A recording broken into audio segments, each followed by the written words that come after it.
So I've got a quick email here from a viewer, and he says, "Hi, Coach Corey. My girlfriend is showing signs of depression.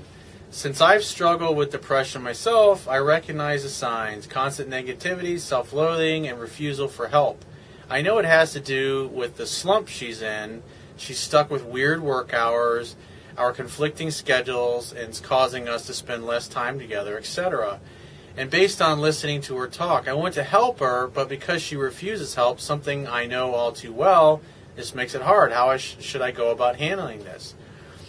Well, I think going to counseling or getting her to talk to a counselor just so she can talk about her problems, because I think that can be very helpful. But it's hard because I know my own mother, she refused to admit that she had a problem, and she was a psychotic schizophrenic. I mean, the best thing that you can do is get them to go see a counselor and to talk to somebody and to open up about it, because you got to express these things, because as human beings, we're all taught that we just stuff this stuff down, pop a pill or whatever, drink excessively, eat excessively, exercise excessively, watch TV, always just make yourself busy so you don't deal with the things that don't feel good in your life. And when I, as a life coach, because I have a lot of clients that are under care by counselors or psychologists, and a lot of them tell them to go out and hire a life coach, because part of the reason why your girlfriend is feeling so bad is maybe her job sucks. I mean, obviously she's not liking the hours that she's working. And all human beings, we've got to have something emotionally compelling that we're working for or that we're striving for. And so if she's into a rut in her life, maybe a career change is in order, or maybe changing her job is something that would definitely help her out. I mean, especially if she doesn't like where she's working. Because years ago when I used to work for other people, when it got to the point where I felt like my career had kind of hit the brick wall, or that I just no longer had the same internal enthusiasm that I once had for that particular job that I was working in, instead of staying there, which is like what most people do, they just stay there and they ignore those feelings because they like the job security or they like the paycheck, but they hate the job. I mean, think about it. Where we work, we're going to spend more time at work than we are going to be at anything else. And so if you're working at a job that totally sucks and you totally hate it, I mean, you think about it, you work 40, 50, 60 hours a week, whatever it happens to be in your career, and you come home at night after working at a job that you just absolutely hate, and you got to force yourself to get out of bed in the morning and go work at. It's very hard to be happy about life when you spend so much of your life doing something that you hate. And so I would seriously sit down and talk to your girlfriend about this and say, well, if you could do anything and money was no object, what would you do? We all want to feel that what we're doing for a living contributes to society or to other people in some meaningful way. And so ask her, what would you do? I mean, what if you lost your job and you basically had $10 million in the bank and you didn't have to work, but you could work doing something that you really loved? What would you do?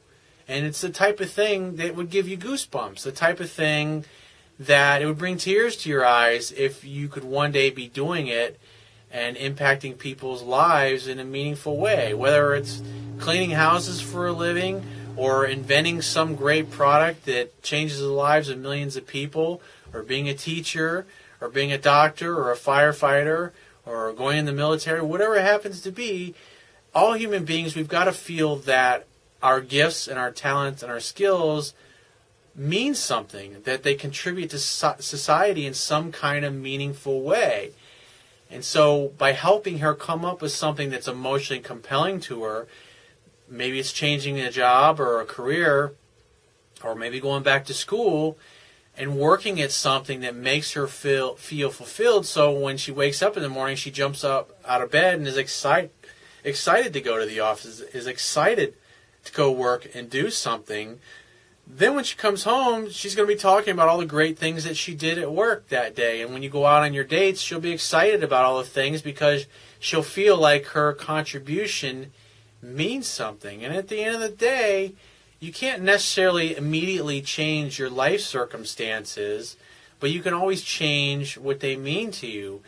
And maybe she has to go back to school and go to school part-time for a couple of years until she gets a particular degree or whatever to where she can do what she wants to do.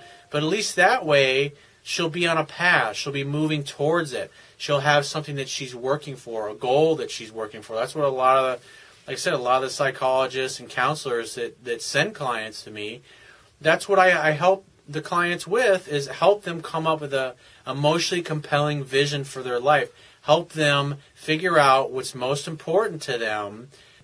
Encourage her to get a counselor and go sit down and talk about her problems and open up about these things, because when you talk about things, you express what you're feeling, and by talking about it and feeling those emotions, that's how you feel it, and you work through it. Because you got to feel it to heal it. And it's so true. I mean, you look at how children express emotions, or they express upset or anger. They express it, they feel it in that moment, and then they move on. And 5 minutes later, they're dancing around like it's no big deal. But we as adults, we get conditioned like, oh no, that's inappropriate. Only children should express their emotions. Only children should feel those negative, icky feelings. When you're an adult, you change your state and you ignore those things and you don't feel those things. And what happens is, when you don't express an emotion because you've been taught or conditioned to think it's not good or it's a bad emotion, what happens is that emotion gets stored as muscle tension in your nervous system, and it completely fucks up. Something to think about. So if you appreciate the value of the information in my videos, you can show your appreciation by going to my website.